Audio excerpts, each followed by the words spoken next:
भवतां सर्वेषां दीपावल्याः हार्दिक शुभकामना। मित्रों, मैं आज आप लोगों के समक्ष श्री राम जी के वंशज के बारे में थोड़ी सी चर्चा करूंगी।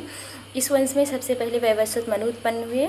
जैसे छंदों में प्रणव उत्पन्न हुआ, ओंकार उत्पन्न हुआ, वैसे ही वैवस्वत मनु इस वंश में सर्वप्रथम उत्पन्न हुए।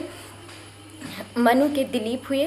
दिलीप जो संतानहीनता से परेशान थे, वो गुरु वशिष्ठ के पास जाते हैं और गुरु वशिष्ठ उनको कामधेनु की पुत्री नंदिनी की सेवा करने के लिए कहते हैं, जो अपनी पत्नी सुदक्षिणा के साथ दिन रात नंदिनी की सेवा करते हैं और उसकी सेवा में कोई भी कमी नहीं आने देते हैं। अगर वह बैठती थी तो वो भी बैठ जाते थे, अगर वह खड़ी होती थी तो भी खड़े हो जाते थे। जब सिंह उनकी परीक्षा लेने आता है और उसकी महिमा से दिलीप के हाथ अस्त्र शस्त्र जो है हाथ में ही चिपक जाते हैं, तो अंतोगत्तो वो कहते हैं कि आप मेरा शरीर खा लीजिए लेकिन इस नंदिनी को छोड़ दीजिए। और नंदिनी प्रसन्न होकर उन्हें पुत्र प्राप्ति का वरदान देती है और उनके रघु उत्पन्न होते हैं।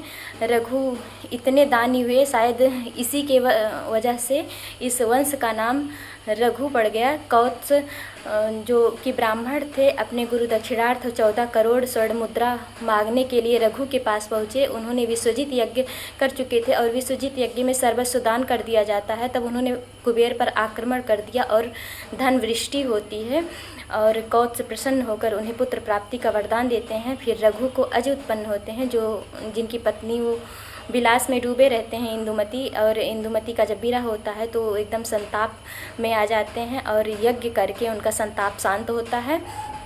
इसके बाद अज के दशरथ उत्पन्न होते हैं, जो इंद्रादि से भी लड़ने में हिचकते नहीं हैं। और दशरथ जी के श्री रामचंद्र जी उत्पन्न हुए। रामचंद्र जी के बारे में अगर कहा जाए तो अक्षर कम पड़ जाएंगे, शब्द कम पड़ जाएंगे उनके प्रशंसा में।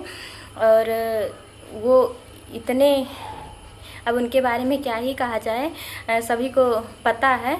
लेकिन वो सीता जी का भी परित्याग करने के लिए रंच मात्र भी संकोच नहीं करते हैं।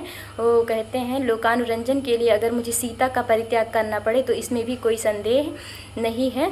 और जब सीता जी की शुद्धि की बात आती है तो वो जानते हैं सीता पवित्र हैं और कहते हैं कि नदीश्च वहिनिश्च नान्य शुद्धिम अर्हता। नदियों को और अग्नि को शुद्धि की कोई आवश्यकता नहीं होती है, लेकिन वो बस अपने प्रजा के लिए ये सब करते हैं। और आप लोग परिचित हैं, ताड़का वध, रावण वध, ये सब बताने की चीज़ नहीं है। किस प्रकार उन्होंने सबरी वृत्तांत, ये सब सुग्रीव वृत्तांत, ये सब आप परिचित हैं। ये सब कोई बताने की आप लोगों को ज़रूरत नहीं है। इसी के साथ मैं अपनी वाणी को विराम लूँगी। जैसे श्री रामचंद्र दृढ़ प्रतिज्ञ, संयमी आदि चारित्रिक गुण उनके अंदर थे, उसी प्रकार हम उनके गुणों का धारण करें। इस दीपावली पर आप लोगों को यही संदेश है मेरा, और मैं उनके चरणों की वंदना करती हूँ। राघव चरणाभ्याम नमः।